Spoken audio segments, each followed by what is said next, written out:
आज की इस क्लास में हम देखेंगे डेटा इंटरप्रिटेशन से केसलेट्स के दो क्वेश्चंस देखेंगे। दोनों ही बहुत अच्छे क्वेश्चंस हैं।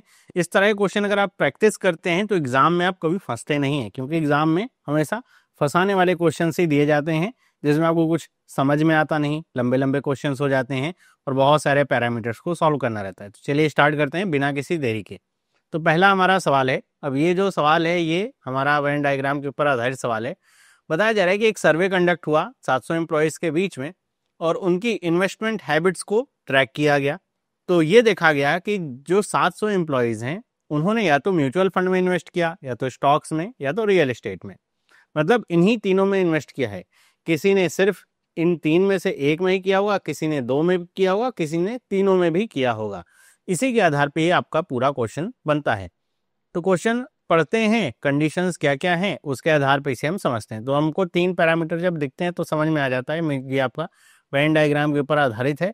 तो आप चाहें तो वेन डायग्राम ऐसे बना सकते हैं, ऐसे तीन गोले आप बना लीजिए। आप इसे बाद में भी बना सकते हैं। कई बार ऐसा भी हो सकता है वेन डायग्राम के ऊपर ना हो तो आप कहेंगे कैसे पता चलेगा, तो आप इसे बाद में भी बना सकते हैं, कोई दिक्कत नहीं। लेकिन अगर पहले बना लेंगे तो उसका फ़ायदा आपको मिलता है। मैं इसे देता हूँ म्यूचुअल फंड का ये गोला है, ये है स्टॉक्स का और ये है रियल एस्टेट का। ओके, कह रहा है कि a total number of employees who invested in at least two of the product was 230।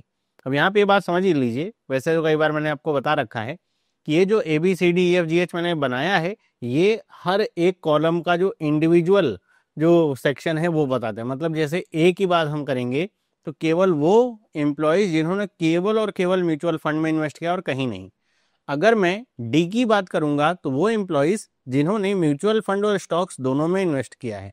अगर हम जी की बात करेंगे तो वो एम्प्लॉयज जिन्होंने तीनों में कर रखा है। तो ओवरलैपिंग जैसी है वैसे मैंने इसको सेक्शन वाइज बांट दिया है। तो यहाँ पे क्या कह रहा है कि एटलीस्ट 2 में जिसने इन्वेस्ट किया है उनका नंबर क्या है 230। तो एटलीस्ट 2 का मतलब क्या होगा कि ऐसे नंबर हमें लेने हैं जो कम से कम 2 हों, ज़्यादा से ज़्यादा कितने भी हों, तो ज़्यादा से ज़्यादा 3 हो सकते हैं।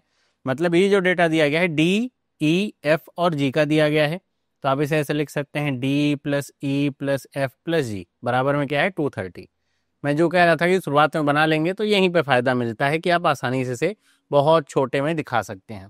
The number of employees who invested only in mutual funds and real estate was 10 more than the number of employees who invested in all 3 products.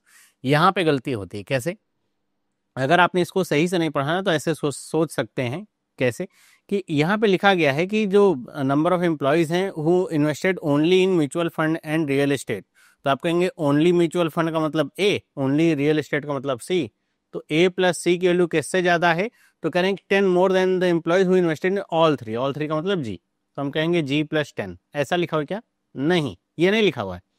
Only किसके साथ में, अगर ऐसा होता तो लिखा होता only mutual fund and only real estate, वो जो आपने पहली कंडीशन बनाई। ये लिखा है only mutual fund and real estate. तो म्यूचुअल फंड और रियल एस्टेट के बीच में जो आ रहा है वो क्या है? F है। तो F की वैल्यू कितनी है? G+10, ये लिखा गया है। फिर अगला है the ratio of employees who invested in all 3 products to those who invested only real estate was 4:11। तो जिसने तीनों में किया है और जिसने केवल रियल एस्टेट में किया है मतलब सी, इसका जो रेशियो क्या है 4/11 है। Total number of employees who invested in real estate was 280। Real estate का पूरा गोला लेना है आपको, जो मतलब टोटल अगर कह रहा है तो आपको पूरा गोला लेना है। तो इसमें क्या आएगा? सी आएगा, ई आएगा, एफ आएगा, जी आएगा। तो इसकी वैल्यू किसके बराबर है? 280 के। The number of employees who invested in only mutual fund was double the number of employees who invested in only mutual fund and stocks। Okay, तो कह रहा है कि जिसने केवल म्यूचुअल फंड में इन्वेस्ट किया उसका नंबर क्या है? डबल है। किससे? जिसने म्यूचुअल फंड और स्टॉक में इन्वेस्ट किया। मतलब हम डी की बात कर रहे हैं तो ये 2D ऐसे लिख लीजिए। The number of employees who did not invest in any of these product was 40 more than the number of employees who invested in real estate. तो रियल एस्टेट में जिसने कुछ भी इन्वेस्ट नहीं किया, नॉट इन्वेस्टेड, उसकी वैल्यू कितनी है? केवल रियल एस्टेट मतलब सी प्लस में 40। Employees who invested only in stocks is 90। जिसने केवल स्टॉक्स में इन्वेस्ट किया मतलब बी की वैल्यू कितनी दी गई है? 90। ओके, हमें एक वैल्यू केवल रियल पता चली है ऐसे, बाकी तो हमें सब यहाँ पे कॉम्बिनेशन में वैल्यूज़ दी गई हैं। तो अब सॉल्व करते हैं इसे फटाफट। सबसे पहले तो ये जी और सी वाला जो है इसे आप ऐसे मान लीजिए कि ये क्या है 4x और ये 11x है, तो थोड़ा सॉल्व करना आसान होगा। कैसे? अब आपको जितनी चीज़ें पता है ना, ये रेशियो से मुझे जी की वैल्यू के बारे में काफ़ी इन्फॉर्मेशन मिल रही है, सी के बारे में काफ़ी चीज़ें हैं, मैं उसे बस रिप्लेस करता चलूँगा। कैसे? जैसे मैं एफ़ की वैल्यू निकाल सकता हूँ क्या? मुझे सारी वैल्यूज़ के बारे में अगर मुझे पता है तो देखिए क्या क्या वैल्यू पता है। मुझे ए की वैल्यू पता है क्या? अभी नहीं। बी की वैल्यू पता है कितनी है? 90। सी की वैल्यू पता है क्या? हाँ, कितनी है? 11x। डी की वैल्यू पता है क्या? नहीं। फिर हम ई की वैल्यू निकाल रहे हैं? नहीं। एफ की वैल्यू कितनी है? अभी नहीं। जी की वैल्यू कितनी है? तो ये पता है कितनी है? 4x है। तो हमें ये वैल्यूज़ पता है। तो अब मुझे अगर एफ की वैल्यू निकालनी है तो मैं जी को यहाँ पे रिप्लेस कर दूँ, तो क्या मैं एफ की वैल्यू को एक्स के टर्म में लिख सकता हूँ? हाँ, 4x + 10। एफ की वैल्यू कितनी आ गई? 4x + 10। भाई जी की वैल्यू यहाँ पे रख दी, तो एफ की वैल्यू मुझे क्या पता चल गई? 4x + 10। ओके, अब मुझे एफ की वैल्यू पता है, ऊपर वाले इक्वेशन में देखिए, जी की वैल्यू पता है, डी की वैल्यू खैर नहीं पता है, तो मैं इस इक्वेशन को ना एक्स के टर्म में कुछ लिख सकता हूँ। हाँ, कैसे? देखिए, मैं डी लिखूंगा, मैं ई लिखूंगा, और प्लस में एफ की जगह पे क्या रख दूं? 4x + 10 रख दूं, और जी की जगह पे रख दूं 4x = क्या? 230। तो मैं डी प्लस ई ये कितना निकाल सकता हूँ? 4 4 8x और 10 उधर जाएगा, तो ये हो जाएगा 220 माइनस में 8x। कितनी वैल्यू पता चल गई? ठीक है। अब इसे हम और क्या कर सकते हैं कि सेम इसी तरह जैसे हम यहाँ पे कर रहे हैं, सेम हम x वाला मैटर यहाँ भी कर सकते हैं। भाई यहाँ पे c की वैल्यू x में है, f की वैल्यू x में है, g की वैल्यू x में है, तो केवल e की वैल्यू पता चल जाए। उस e की वैल्यू को अगर मैं यहाँ पे पुट कर दूं तो मुझे केवल d की वैल्यू x में मिल जाएगी। बस यही करना है। तो मैं यहाँ पे अगर रख दूं, देखिए अब इसको आप ओरल भी कर सकते हैं। ये c और g मिला करके कितना हो गया? 15x। f की वैल्यू कितनी है? 4x + 10। तो ये टोटल कितना हो गया? तो ये हो गया 19x + 10 प्लस ई = व्हाट? 280। तो ई की वैल्यू कितनी आ गई? 280। सॉरी 280 क्यों लिखें? 10 इधर से माइनस हो जाएगा, तो क्या हो जाएगा? 270 माइनस में 19x। ये मुझे ई की वैल्यू पता चल गई। अब ई की वैल्यू अगर मैं यहाँ पे रख दूं तो मुझे क्या पता चल जाएगा? डी की वैल्यू। थोड़ा सा जगह की कमी है, इसे मैं हटा देता हूँ, अभी इसकी ज़रूरत नहीं है, तो केवल आपको समझाने के लिए बताया था क्या क्या वैल्यूज़ मुझे पता है और क्या क्या निकालनी है। ओके, तो यहाँ पे हम थोड़ी सी जगह ले लेते हैं। तो अब देखिए, मैं अगर यहाँ पे ई की वैल्यू रख दूँ, कहाँ पे रख दूँ? इस जगह पे, है ना, इस जगह पे मैं ई की वैल्यू को रख दूँ तो मुझे डी की वैल्यू एक्स में मिल जाएगी। तो अगर ई की वैल्यू मैं रखूँगा तो ये हो जाएगा डी प्लस में 270 माइनस में 19x = व्हाट? 220 माइनस में 8x, यही आएगा। अब सब कुछ उधर लेकर के चले जाइए, 270 जो है माइनस होगा 220 में से, तो ये कितना हो जाएगा? माइनस में 50। 19 इधर प्लस में होगा, तो ये कितना हो जाएगा? प्लस में 11x। तो मुझे डी की वैल्यू पता चल गई। अब एक बात बताइए, मैंने ये सारी चीज़ें निकाली क्यों हैं?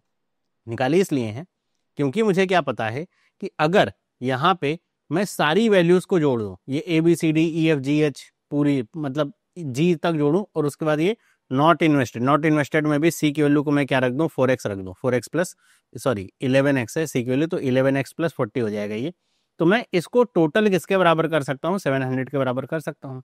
तो जब मुझे x पता है, एक इक्वेशन मतलब अननोन मेरे को वेरिएबल पता है, और एक इक्वेशन पता चल जाएगा कि total ABCDEFG plus not invested बराबर में 700 है, तो मेरा जो x की वैल्यू है निकल आएगी। तो मैं इसी तरह करूँगा। अब मुझे अगर a की वैल्यू पता करनी है यहाँ पे, तो a की वैल्यू मैं यहाँ से पता कर सकता हूँ, तो ये d की वैल्यू से मैं a की वैल्यू पता कर सकता हूँ। a की वैल्यू कितनी होगी? 2d। तो 2d का मतलब इसमें 2 का गुणा मैं कर दूँ तो हो जाएगा 100 प्लस में 11 दूनी 22x। b की वैल्यू कितनी है? 90। c की वैल्यू कितनी है? 11x।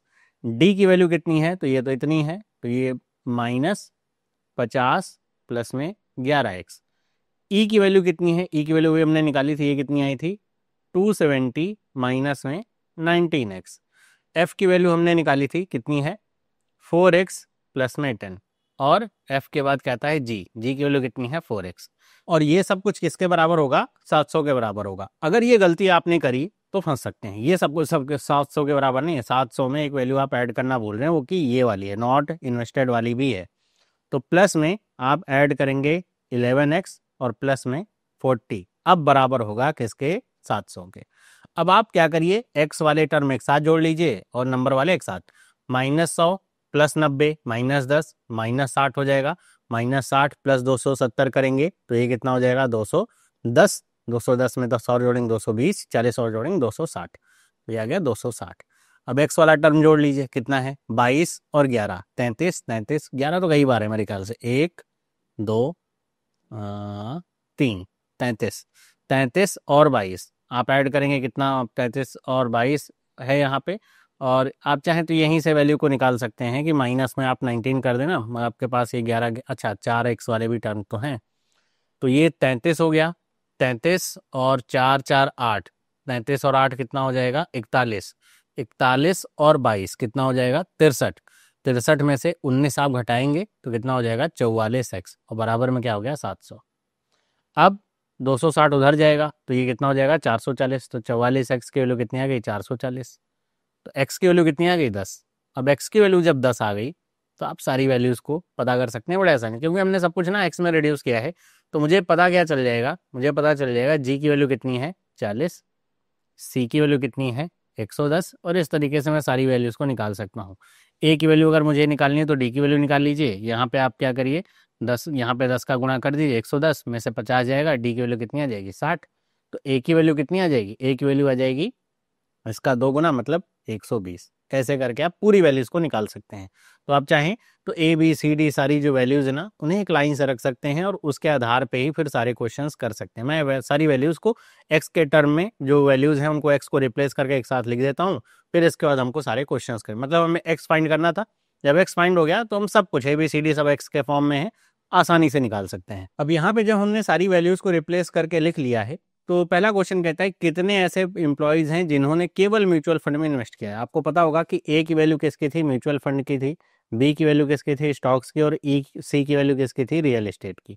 और आपको पता होगा कि ए और बी को मिला करके डी बना था, बी और सी को मिला करके ई बना था, और ए और सी को मिला करके एफ बना था। ओके, तो कितने में केवल म्यूचुअल फंड में इन्वेस्ट किया है तो उसकी वैल्यू ए की वैल्यू है मतलब 120, इसका सी वाला ऑप्शन करेक्ट होगा।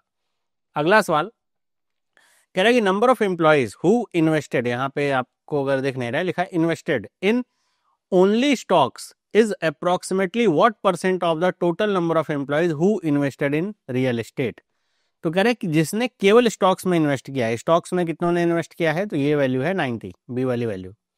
उसकी वैल्यू बतानी है जितने टोटल रियल एस्टेट में जिन्होंने इन्वेस्ट किया है, तो इसको ऐड कर लीजिए 110, 80, 190, 50, 240 और 40, 280 इंटू में 100। अब आपको अप्रॉक्सीमेट निकालना है। अब यहाँ पे ऑप्शन ना मेरे को पास पास दिख रहे हैं, जैसे 0 0 में काट भी दूं अगर तो ये कट जाएगा। अब ये 28 है, 28 है, तो मैं ये देख पा रहा हूँ कि अगर ये दो ज़्यादा होता तो 30 तियाँ ऐसे करके पूरा कट जाता, मतलब 30% पूरा आ जाता, लेकिन ये थोड़ा कम है, तो इसका मतलब क्या होगा, ध्यान से देख समझिएगा कि ये थोड़ा सा 28 है, अगर ये 30 से थोड़ा कम है तो अब जो 90 की वैल्यू से कटेगा वो 30 से ज़्यादा ही कटेगा, थोड़ा सा है ना, थोड़ा सा ज़्यादा कटेगा।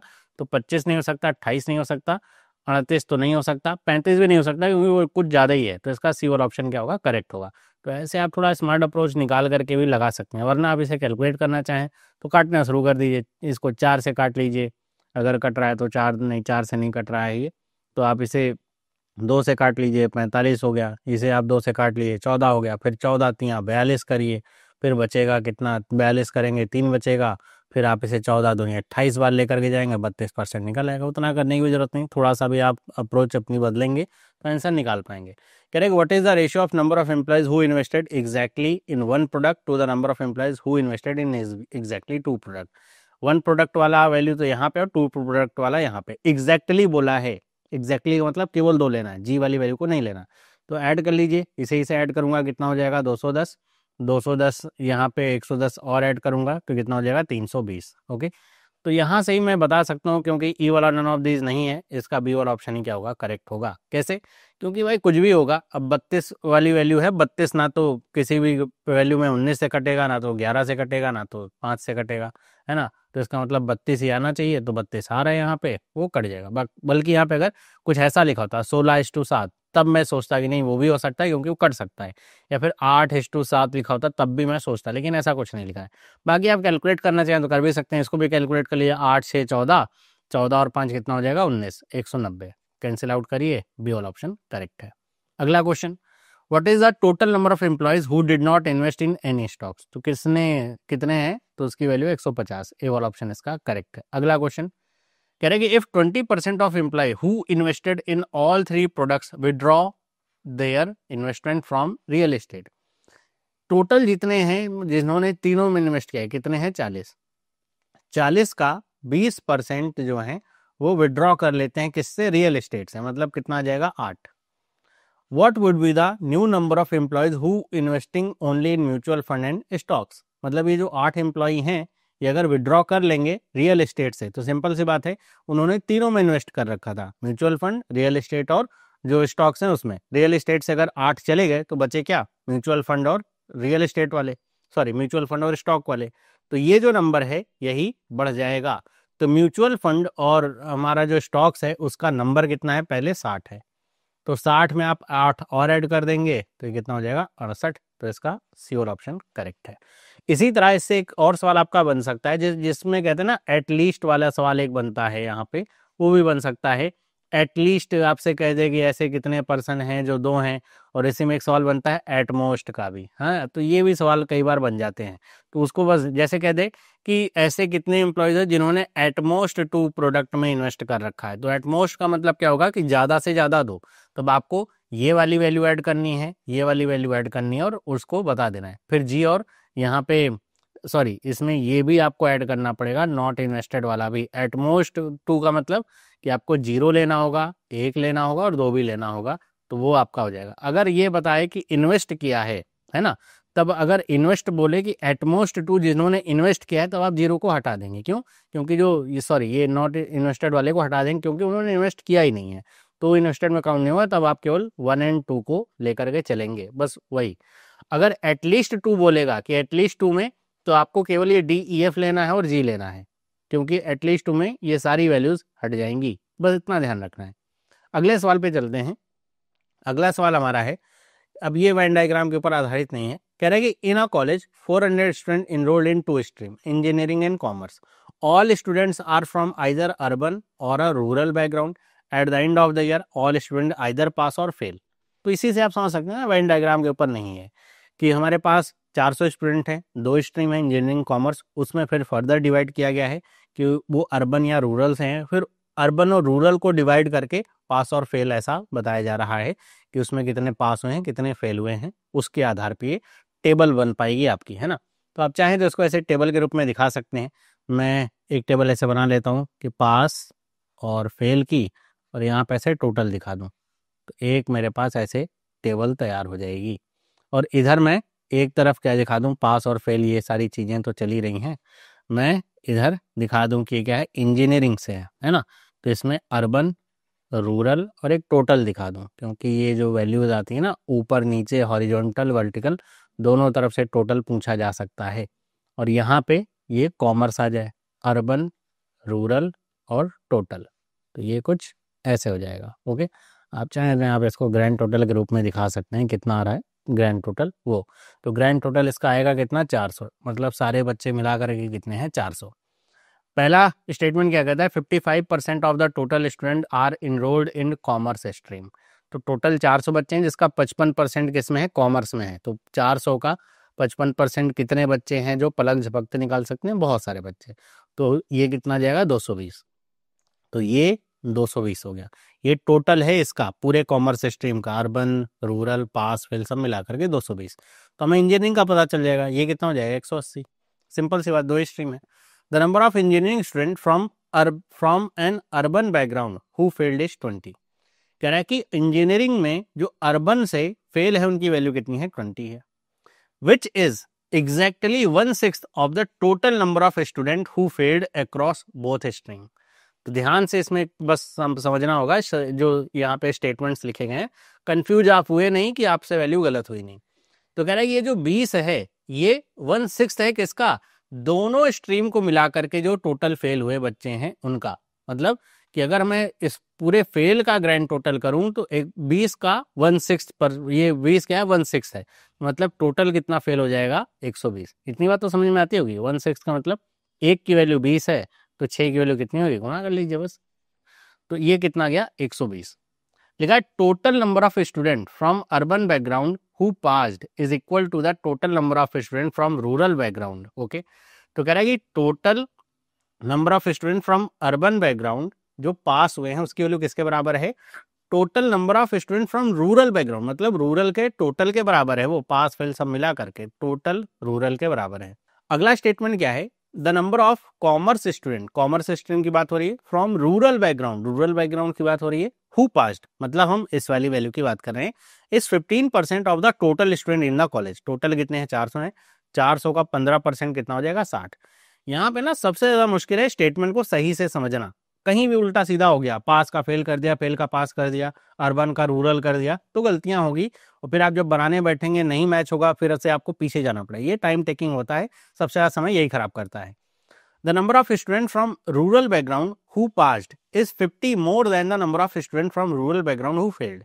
यहाँ पे ध्यान रखिएगा कि जब तक स्ट्रीम की चर्चा नहीं है तब तक आपको टोटल लेकर के चलना है। जैसे यहाँ पे टोटल की बात हो रही है कि जो टोटल स्टूडेंट हैं रूरल के, है ना, रूरल हु पास्ड, उसकी वैल्यू किसके बराबर है, टोटल रूरल के जो फेल हैं उससे 50 ज्यादा है, ये बात हो रही है। The total number of engineering student who failed is 50, total engineering में फेल कितने हैं, 50, तो फेल 50 हैं, तो मतलब रूरल में फेल कितने हो जाएंगे, 30, क्योंकि यहाँ पे 20 है। अब यहाँ से हमें क्या समझना है कि हमें ना वैल्यूज को केवल फिल करना है, इनको ठीक से समझ करके, ठीक से जान करके, कुछ थोड़ा बहुत जो हमारे पास जो इक्वेशन बने हैं उनका इस्तेमाल करके, और धीरे धीरे करके ना ये जो टोटल्स हैं जो हमने लिखे हैं इनका प्रयोग करके हमें इस टेबल को फिल करना है। जैसे मुझे पता है टोटल अर्बन जो पास हैं, ये टोटल अर्बन है, कॉमर्स और इंजीनियरिंग को मिला करके उनकी वैल्यू टोटल रूरल के बराबर है, मतलब टोटल रूरल में जितने स्टूडेंट हैं उनकी वैल्यू को मिला करके, मतलब पास फेल सब मिला करके है। और टोटल जो हमारे पास रूरल में पास हैं उसकी value total rural fail plus 50 के बराबर है। ओके, तो टोटल रूरल स्टूडेंट की वैल्यू किसके बराबर होगी, तो हमें ये पता है टोटल रूरल की वैल्यू होगी टीआरपी, पास जितने हैं और टोटल रूरल में फेल जितने हैं, इसके बराबर होगी, यही तो वैल्यू लिखी हुई है ना। तो अगर ये वैल्यू आपके पास ये लिखी हुई है तो आप इसे यहाँ पर चाहे तो रख सकते हैं, इस जगह पे आप चाहे तो रख सकते हैं, या फिर आप इसे अगर इस तरीके से दिखाना चाह रहे हैं कि टोटल रूरल जितने पास हैं उसकी जगह पे आप ये वैल्यू रख सकते हैं। तो टोटल रूरल की वैल्यू कितनी आ जाएगी, तो टीआरपी की जगह मैं लिख सकता हूँ टीआरएफ प्लस में 50 और प्लस में क्या आ जाएगा टीआरएफ। तो ये टोटल रूरल की वैल्यू कितनी आ जाएगी, टोटल रूरल में जितने फेल हैं प्लस में 50, तो टोटल रूरल में जितने फेल हैं प्लस में 50 आप उठा करके यहाँ पे रख सकते हैं। तो टोटल अर्बन में जितने पास स्टूडेंट हैं उनकी वैल्यू कितनी है, 2 टीआरएफ प्लस में 50 के बराबर है। अब यहाँ से आगे कैसे बढ़ेंगे हम, तो हमें एक बात ये समझ में आती है कि टोटल स्टूडेंट की संख्या कितनी है, 400 है, हमें पता है फेल कितने हैं 120 हैं टोटल, तो पास कितने होंगे 120 होंगे, 280 होंगे। तो हम ये कह सकते हैं क्या कि टोटल जो पास स्टूडेंट हैं, है ना, या फिर इसमें हाँ ऐसे ही कह सकते हैं टोटल पास स्टूडेंट की संख्या कितनी है, 280 है। तो हम ऐसा कह सकते हैं कि टोटल अर्बन में जितने पास हैं प्लस में टोटल रूरल में जितने पास हैं उनकी वैल्यू मिलाकर किसके बराबर है, 280 के बराबर है। अर्बन में जो पास है उसकी वैल्यू हम ये रख सकते हैं 2 टीआरएफ प्लस में 50, और रूरल में जो पास हैं उसकी वैल्यू हम यहाँ पे ऐसे रख दें कि टीआरएफ प्लस में 50 और बराबर में 280, तो ये कितना हो जाएगा 3 टीआरएफ, बिल्कुल सही, प्लस में 50 50 100 इधर जाएगा तो कितना हो जाएगा 180। तो टोटल रूरल में जो फेल वैल्यू है उसकी वैल्यू कितनी आ जाएगी 60। ये क्या बता रहा हूं मैं, टोटल रूरल में जो फेल हैं उनकी वैल्यू, तो रूरल में एक फेल कितना है 30 है, तो दूसरा फेल भी कितना हो जाएगा 30 हो जाएगा। अब इससे क्या मिलेगा, मुझे अर्बन फेल भी मिल जाएगा, कैसे, मुझे पता है टोटल वैल्यू कितनी है 120 है, तो ये कितना हो जाएगा 50 और ये कितना हो जाएगा 30, कितना हो जाएगा 80, तो ये कितना आ गया 40 आ गया। ऐसे ही आपको करना है कि आप अगर वैल्यूज निकालने जा रहे हैं तो आप ऐसे निकाल सकते हैं। यहाँ से आप टोटल अर्बन पास की वैल्यू भी निकाल सकते हैं कि अर्बन में कितने पास हुए हैं, कि आपको टीआरएफ की वैल्यू पता है कितनी है 60 है, तो आप अगर टोटल यहाँ पे अगर आपको दिख रहा हूँ मैं ऊपर लिख देता हूँ कि टोटल अर्बन पास कितने हो जाएंगे, तो ये क्या हो जाएगा 60 दूनी 120 प्लस 50 कितना हो जाएगा 170, 170 होंगे टोटल अर्बन में पास होंगे, है ना। और यहाँ से आप टोटल रूरल में पास की वैल्यू निकाल सकते हैं कि टीआरएफ की वैल्यू कितनी है 60 और टोटल रूरल में पास कितने हो जाएंगे, तो इसकी वैल्यू हो जाएगी 60 प्लस 50 110। तो रूरल में यहाँ पे अगर 60 है तो यहाँ पे ये वैल्यू कितनी होनी चाहिए, 50 होनी चाहिए, तभी आकर के कितना आएगा टोटल रूरल में पास 110। तो ये जब 110 आ जाएगा तब भी आपको ना टोटल अर्बन की वैल्यू 170 दी हुई, तो आप इसको अलग अलग बता नहीं सकते कितनी है, कर सकते हैं कहाँ से, इस वाली वैल्यू के टोटल से, कि आपको पता है कि टोटल इंजीनियरिंग में 180 बच्चे हैं, तो अर्बन में पास फेल मिल गया 80, इंजीनियरिंग के सॉरी रूरल में पास फेल मिल गया 80 टोटल, और ये फेल मिल गया कितना 20 और 100, तो अब मिलाएंगे यहाँ पे कितना हो जाएगा 80, तो टोटल कितना आएगा 80, तभी 80 आएगा वरना नहीं आएगा। इसी तरह हम अर्बन कॉमर्स वाले में अर्बन जो पास है उनको निकाल सकते हैं। अब तो पता ही है कि अगर 170 है टोटल अर्बन पास, तो यहाँ पे जो वैल्यू आएगी वो कितनी आएगी 90 आएगी। तो इसके साथ ना हमें सारे टोटल मिल जाते हैं। ये कितना हो जाएगा हमारा 8 5 13 130 हो जाएगा, ये 150 हो जाएगा, ये कितना हो जाएगा 70 हो जाएगा। सारे टोटल मिल गए, सारी वैल्यूज मिल गई। अब इसके ऊपर आपके क्वेश्चंस आएंगे और आप आसानी से कर पाएंगे। सारा खेल इसमें टेबल बनाने को लेकर के ही था, वो भी बड़े आसानी से बन सकती है, बस थोड़ा बहुत दिमाग इधर उधर आपको करना पड़ेगा। अब चलते हैं पहले क्वेश्चन पे अपने। Correct, what is the total number of commerce student from N urban background who pass the exam. Commerce में सबसे पहले आना है, अर्बन में आना है, और जो पास हुए हैं कितनी वैल्यू है 90, तो इसका बी वाला ऑप्शन करेक्ट है। अगला सवाल, find the ratio of number of engineering student who pass to the number of commerce student who passed. Engineering में जितने पास हुए हैं, अब पास होने का मतलब आपको रूरल अर्बन लेकर ही चलना है, तो उसका हमने टोटल पहले ही लिख लिया था कितना 130, इसमें कितने हैं 150 हैं, तो 13:15 ये वाला ऑप्शन इसका करेक्ट है। अगला सवाल, number of rural student who are in the engineering stream is what percent. अब रूरल में अगर रूरल स्टूडेंट की बात करें who are in engineering stream, तो रूरल में इंजीनियरिंग में कितने आ रहे हैं, तो ये आ रहा है 50, सॉरी रूरल में इंजीनियरिंग में अगर निकालेंगे तो हमें पास फेल दोनों ही निकालना पड़ेगा, तो इसका वैल्यू कितनी हो जाएगी 80। Is what percent of total number of urban student in the college. Urban student in the college जो हैं उनके टोटल नंबर का आपको परसेंटेज बताना। अर्बन कितने हैं, तो 80 और 20 यहाँ पे 100 हो गया, और ये 90 और 40 130, तो ये कितना हो गया 230।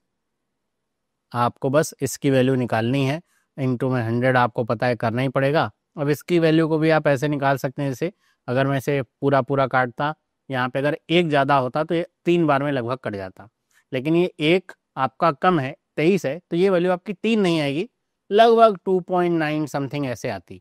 तो अगर मैं इसका वैल्यू निकालूंगा 100% है, सोचिए अगर 1/3 होता तो ये कितना आता 33.33% ऐसे आता, लेकिन अब ये 2.9 है, तो जितना डिनोमिनेटर छोटा होगा ये वाली वैल्यू से थोड़ी सी ज़्यादा बड़ी होगी, तो हम आसानी से बता सकते हैं इसका बी वाला ऑप्शन से हुआ 34.78। ऐसे एग्जाम में भी करना होता है।